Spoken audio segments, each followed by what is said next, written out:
several times in each chapter, we see how helpless Krishna is. We find weakness lording over strength exactly because it is weak.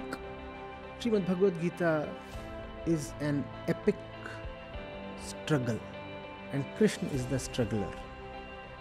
It all tugs at your heartstrings. It's actually a song, as much of melancholy as of wisdom. And that's the reason I love the Gita.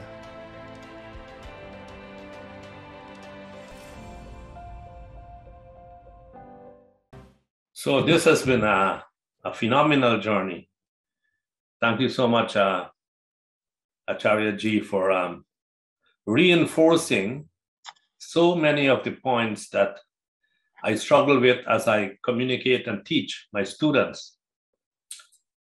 So many of these questions that have been put to you, and you have answered them so much in depth and absolutely on point, that I'm really, really pleased that we were able to engage in this way today. So one or two other things that are left for us to talk about, if we may. One of them is, this issue of religion versus spirituality. It's a big issue. But I want to put it as a policy challenge. There are two big things in my mind that I'd really like.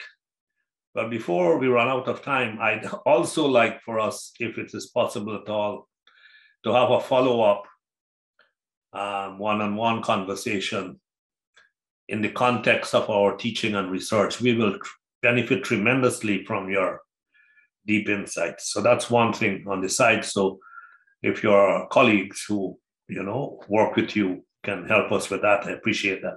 But the question here is, the way I put it is India today too religious to be spiritual?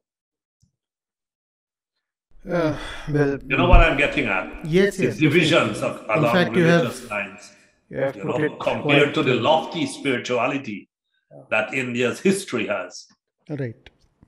In fact, you have put it quite succinctly. You can definitely say India is just too religious to be spiritual. And that's also my everyday experience. People who come from overtly religious backgrounds, it is more difficult to teach them. It is more difficult even for them to listen without prejudice and internal interference. Whereas people who come from very normal, irreligious backgrounds, even atheists, they are far more receptive, and their listening is less corrupted, less filtered. It's a travesty, because religion is supposed to be the entire ecosystem that turns one spiritual. But that's the way of Maya, as Vedanta puts it. You build something to tackle her, and instead she will co-opt that same very thing, ingest it, and turn it into her own weapon. Saint Kabir puts it very beautifully. He says, you accord sacredness to the water of the river, and Maya will make that water her own. You accord sacredness to the deity in the temple, and Maya will make that deity her own. You accord sacredness to the holy verses, and Maya will make those verses her own. So that's the thing with frozen methods. And organized religion is nothing but a name of frozen methods, traditions, rituals. They were designed to be helpful, no doubt. But over time, they have all not only lost their efficacy, but have actually become active instruments in the hand of Maya. So, the situation has become so bad that the core spiritual documents like the Upanishads, people have turned to reviling them, actually putting them aside and denigrating them, so that they can continue with the rituals and beliefs that they call as religion. So, for example, if people are indulging in something utterly stupid, and I ask them that this that you are doing, is this written in Gita? They will say, oh, the Gita is not all that important. We have other books as well.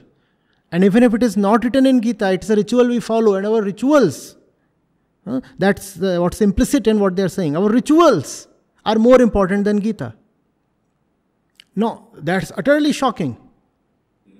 I ask them, yours is, when I'm talking to Hindus, let's say, yours is a Vedic religion.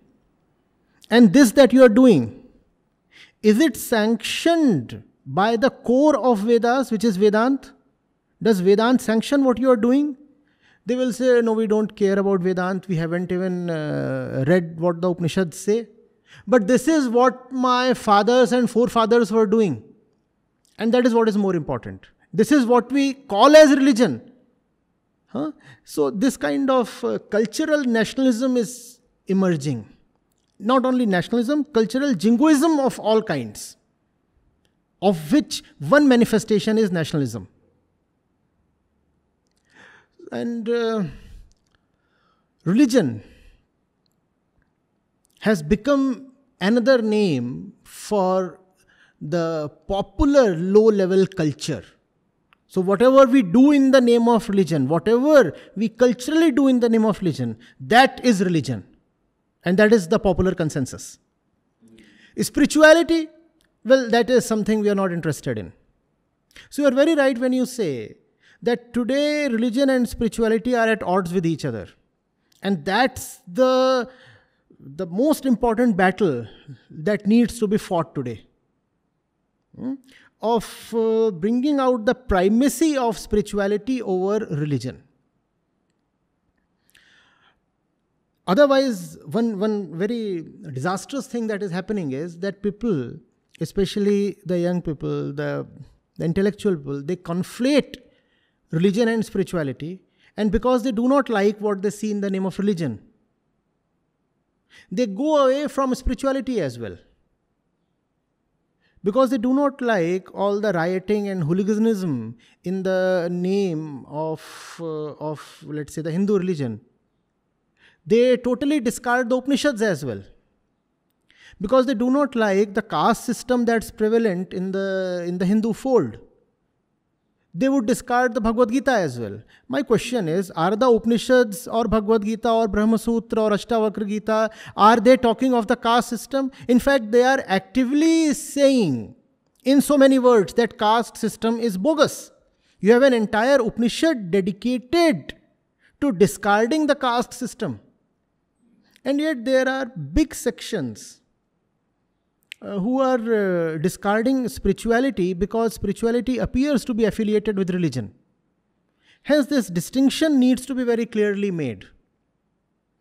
That the religion that these people are practicing is not religion. In fact, they have sabotaged the word religion.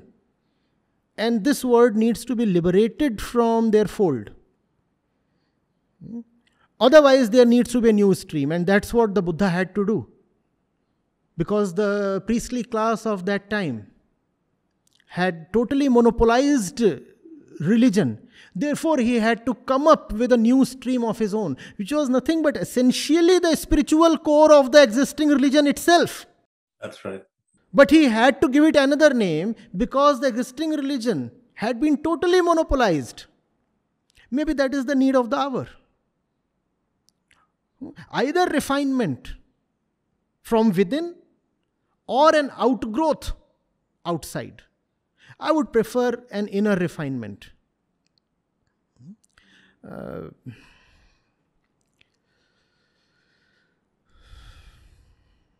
This is indeed, I think, like you put it, the need of the hour. When I started this center at the O.P. Jindal Global University, this was the vision and the challenge. It's both a vision and a challenge. I looked at the lofty wisdom, the spirituality that India had. And I look at India today and I see the divide. And I ask myself,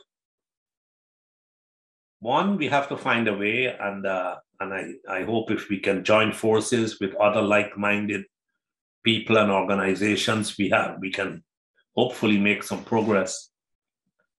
But a bigger, more positive question that comes to my mind is, can India lead a new renaissance in the world, building on its lofty philosophy, essentially Advaita Vedanta,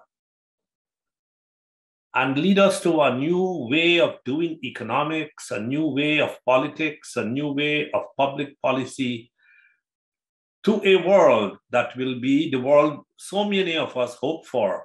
And if not us at this generation, our children hope for. A world with more equity, sustainability, prosperity, less conflict, and so on. That world. My hope is that the answer to that question might be yes. But I might be completely wrong. I'd like your thoughts. You see, India is just too big. And therefore, I'm afraid when we say, can India lead a revolution? It becomes a bit hazy. Because India will contain just so many diverse, even opposing elements and streams at all times. We are talking of 1.4 billion people. Maybe there would be awakenings within India, forces from within, streams from within that can show the way to the entire world. But as a patriot, if I imagine a situation where the entire Indian political country has awakened, I find it difficult. Still, we can have powerful movements of awakening starting from within India. And I hope that first of all they get success within India.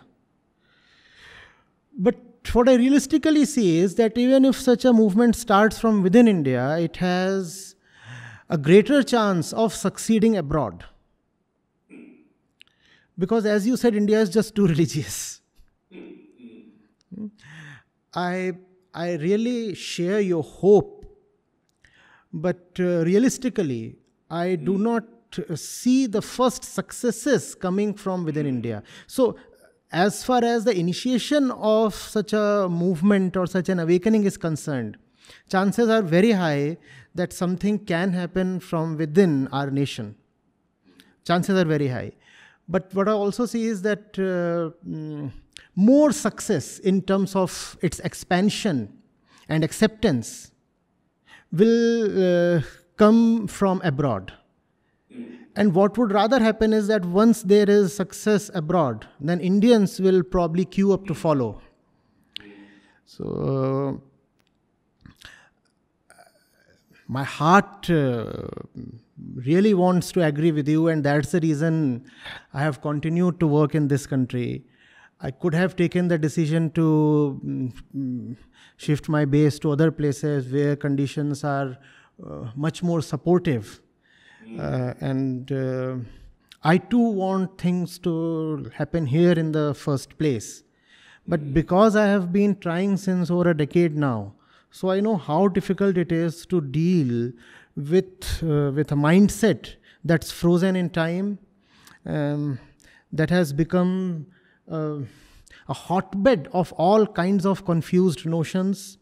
And not that abroad it is going to be much better, but at least the Renaissance destroyed some of the most stupid beliefs there.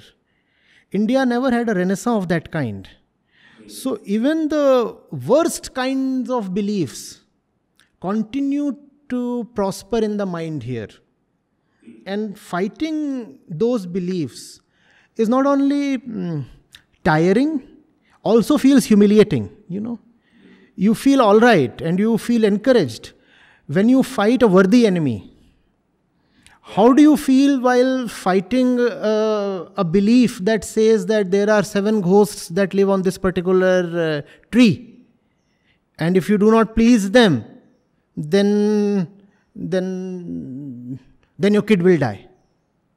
Now, this unfortunately is not a joke. This unfortunately is a very solid belief that, let's say, millions in this country share. And if you want to question this belief, not even attack it, then there is great resistance. Yeah. So the first successes will probably not come from within, but I really, really want that this nation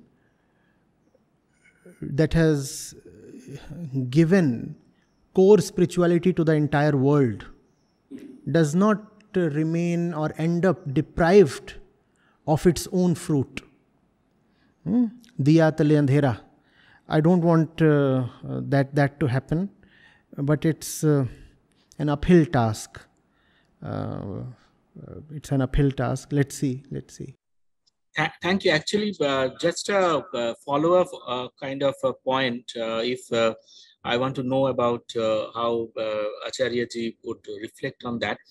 When you are saying that a lot of changes might come from abroad rather than within, that's one kind of observation. Now, one way to think about it would also be to connect genuinely core spirituality with science. Not in the spooky way, what we find, that entanglement of human minds and all those kind of rubbish things, but really understanding that how science and genuine philosophical thinking that went on in our country, they can be integrated. And we at our center, we had hosted some very important scientists earlier, like Donald Hoffman and also Minas Kafatos and so on. And myself working with some scientists in various papers and books, we have seen amazing synergies between, not only Advait is already there, but Buddhism and Jainism and modern scientific thinking. So maybe that this concept that these spiritual philosophies can enrich science in a genuine way, not in a kind of a spooky way, that might also help to kind of encourage that kind of a movement. That is like my own passion and thinking, what you can say. So I'd just like to hear from you on that. It's a very worthy desire you have expressed, sir. Again, because I care for it so much, so I'll venture to play the devil's advocate again. What is happening is that in the absence of self-knowledge, science too can become just another profession of the ego, which means that one could be a great scientist and yet inwardly very ignorant. So, whereas it is obviously important that one has a scientific attitude, and verses in the Upanishads are very unambiguous about it. They say you cannot have self-knowledge without having worldly knowledge. So, worldly knowledge is referred to as a vidya, inner knowledge of the self is referred to as vidya. And the Upanishads categorically say that if you think that you can have inner knowledge sans outer knowledge, then you will fall into a deep well. So you need to have both, and only then you cross over the bondages of this life. So science is definitely of great importance, but is the scientist above things like comparison, like jealousy, like greed, like ambition? If the scientist too is ambitious and partisan and a deluded fellow, then merely the knowledge of science is not going to help. In fact, that's the reason why I often say that if superstition is going to be obliterated, it's not science but spirituality that would do it. Superstitions will be taken care of not so much by science but by spirituality. In the absence of spirituality, science itself becomes a new modern kind of superstition.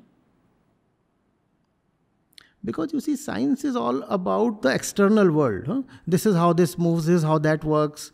What is my relationship with what works and what moves? That science has nothing to do with. And that's a big problem.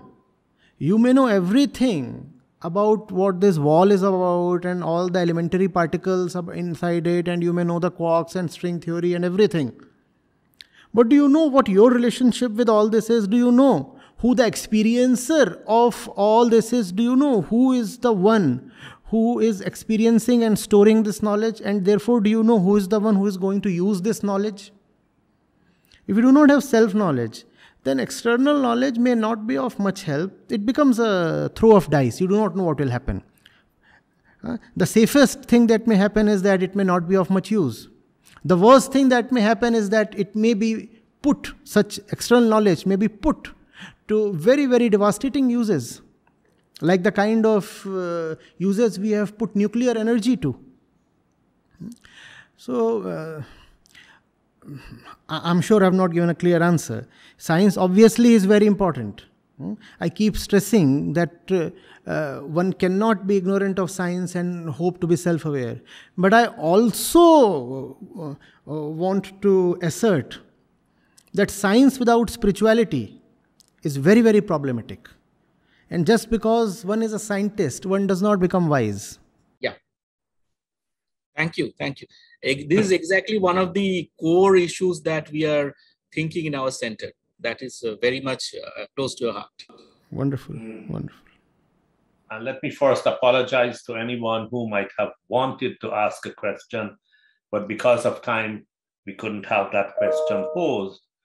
I just want to say in closing, Acharya ji, that when I think of your having been trained at IIT and IIM, and having been in the public service, you bring science and engineering and management and public service experience together with your in-depth knowledge and self-realization of the lofty philosophy of Advaita. We could not have wanted anyone more erudite than yourself to engage with us this evening. So I want to thank you very much for taking the time. I know your time has been in great demand. I want to acknowledge the fact that you took the time to engage with us. And we want to, in closing, like my colleague Sudip Patra mentioned, we have a few concrete ideas where we believe we can benefit tremendously from an ongoing partnership and relationship with your foundation and yourself. We hope you will agree to that, even in the midst of the great pressures on your time. And we would follow up with Dr. Chatterjee and others to make the link and seek your guidance and inputs, because we share the same goal here. It's exactly what you are setting out to do, that we are setting out to do, and our comparative advantage is within a university system. And we are going to be very happy to put that advantage at your disposal. There are also, of course, as a university, many disadvantages. And we hope to overcome that with a kind of partnership that we can have with your foundation. So today, this is the beginning at this point, I hope, and not the end. It's just the end of these 2 hours we have been so fortunate to have with you. So let me thank you again and thank all your colleagues who helped to organize this. And let me acknowledge as well all my colleagues, both within our own school, but within other schools that might have been present, as well as others. And we look forward to an ongoing collaboration. Thank you very much. Thank you, sir. I thoroughly enjoyed the whole conversation, and I'll thank you and all the participants. And I really do look forward to an association, even a collaboration going ahead. Thank you so much. Okay, bye-bye now. Bye to all. Bye.